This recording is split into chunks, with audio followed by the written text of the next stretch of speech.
Cell theory. Cell theory was first formulated by two persons named M.J. Skeleton and Theodore Schwann. इन दो persons में जो Skeleton है, he was a botanist and Schwann was zoologist. Botanist, that person who study about plants, and zoologist is the person who study about the animals. तो जो skeleton है उन्होंने क्या बोला था 1838 के अंदर, उन्होंने एग्जामिन किया that all the plants are made up of cell. ठीक है, जो स्केल्टन थे उन्होंने ये कंक्लूड किया कि जितने भी जो हमारे प्लांट्स हैं वो सभी किस चीज़ से मिलके बनते हैं, सेल से मिलके बनते हैं. और फिर 1839 में जो सचवान हैं जो कि एक जूलॉजिस्ट थे, इन्होंने क्या फाइंड आउट किया, he find out that all the animals are made up of cell, are made up of cell. ठीक है, स्केल्टन और सचवान दोनों ने अलग अलग टाइम पे एग्जामिन किया. इन्होंने एग्जामिन किया कि जितने भी प्लांट्स हैं वो सभी क्या है, सेल से मिलकर के बनते हैं. और सचवान ने भी ये फाइंड आउट किया कि जितने भी एनिमल्स हैं ना वो सभी के सभी एनिमल्स क्या हैं, सेल से मिल करके बनते हैं. फिर उसके बाद इन दोनों ने मिल करके एक थ्योरी दी and that theory is known as the cell theory. Cell theory states that all the plants and animals are made up of cells. इसने क्या कहा, all the plants and animals are made up of cell. जितने भी plants और animals हैं वो सब किस चीज़ से मिलकर बनते हैं, सेल से मिलकर के बनते हैं. इसके साथ साथ उन्होंने ये भी कहा कि जो सेल थी वो क्या थी, स्ट्रक्चरल और फंक्शनल यूनिट होती है इन सभी प्लांट्स और एनिमल्स की. ठीक है, कि सेल जो है वो स्ट्रक्चरल और फंक्शनल यूनिट है सभी प्लांट्स और एनिमल्स की, और जितने भी प्लांट और एनिमल हैं वो सब किससे मिलकर के बनते हैं, सेल से मिलकर के बनते हैं. फिर उसके बाद ये जो थ्योरी दी गई सचवान और स्केल्टन के थ्रू, इसके अंदर थोड़ा सा मॉडिफिकेशन किया गया. और ये जो मॉडिफिकेशन किया था वो किसने किया था, another person named Rudolf Virchow. ठीक है, Rudolf Virchow. So you have to remember his name and this thing also that he modified the cell theory. That cell theory which was given by Skeleton and Schwann, it was modified by Rudolf Virchow in 1855. ठीक है, 1855 में इन्होंने क्या किया, इसको modify किया. He was a German physiologist. ये कौन थे, ही वॉज जर्मन फिजियोलॉजिस्ट जिन्होंने क्या स्टेटमेंट दी. ठीक है, इन्होंने एक स्टेटमेंट दी थी, ओमनीज सेल्यूला ई सेल्यूला. ठीक है, इन्होंने टर्म दी ओमनीज सेल्यूले ई सेल्यूलर.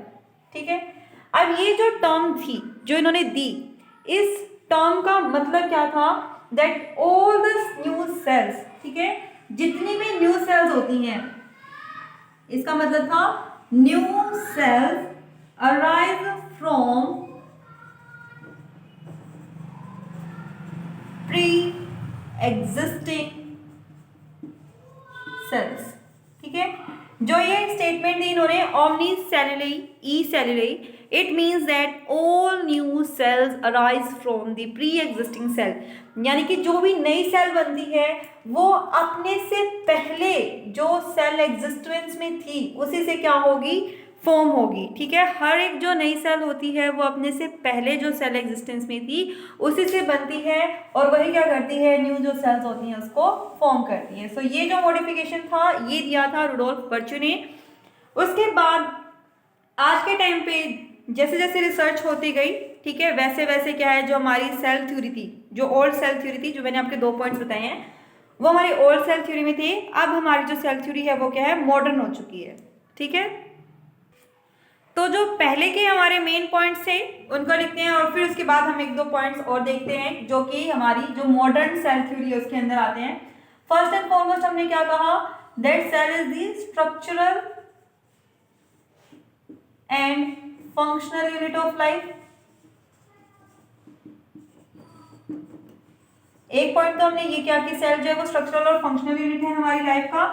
सेकंड हमने बोला कि जो एनिमल्स हैं और प्लांट्स हैं, यानी कि all organisms are made up of, और ऑर्गेनिजम्स में भी जो हमारे लिविंग ऑर्गेनिजम्स हैं उनकी बात कर रहे हैं हम, all organisms are made up of cell.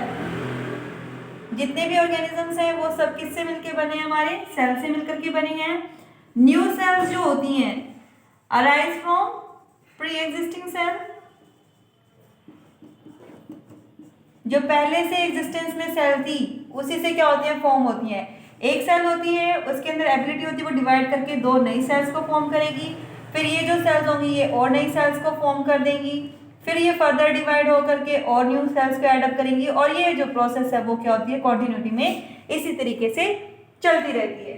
ठीक है, फिर उसके बाद और पॉइंट देख लेते हैं। जो सेल्स होती हैं वो बेसिकली क्या होती हैं, एक जैसी होती हैं। ठीक है, जो हमारी सेल्स हैं, जितनी भी सेल हैं, they are alike in chemical composition and metabolic processes, कि जितनी भी सेल्स होंगी ना वो सभी एक दूसरे से क्या होती हैं, रिजेंबल करती हैं। उनका जो केमिकल कंपोजिशन है वो ऑलमोस्ट सेम होता है और उनके अंदर जो प्रोसेसेस होती हैं वो क्या होती हैं, कॉमन होती हैं। हायर क्लासेस में आप पढ़ेंगे कि जो सेल है उसके अंदर कौन कौन से हमारी ऑर्गेनेलिज हैं वो किस तरीके से फंक्शन करती हैं, and you will find out. हम हर ऑर्गेनिज्म का अलग से स्टडी नहीं करते कि अच्छा ये डॉग है, डॉग की सेल ऐसी होती है, डॉग की सेल का जो कंपोजिशन होगा वो ऐसा होगा, फिर हम कहेंगे कि कैट है, कैट का जो सेल होगा उसका कंपोजिशन ऐसा है, उसके अंदर इस तरीके से प्रोसेसेस टेक प्लेस करती हैं। नो, हम एक सिंगल सेल के बारे में पढ़ेंगे और उस सेल के अंदर के प्रोसेसेस के बारे में पढ़ते हैं, उसके कंपोजिशन के बारे में पढ़ते हैं। दिस थिंग शोज दैट कि जो का केमिकल कंपोजिशन है और जो उनके अंदर अकर करने वाले मेटाबॉलिक प्रोसेसेस हैं सेल के अंदर, वो क्या होती हैं, हर एक ऑर्गेनिज्म में क्या होती है, सेम होती है।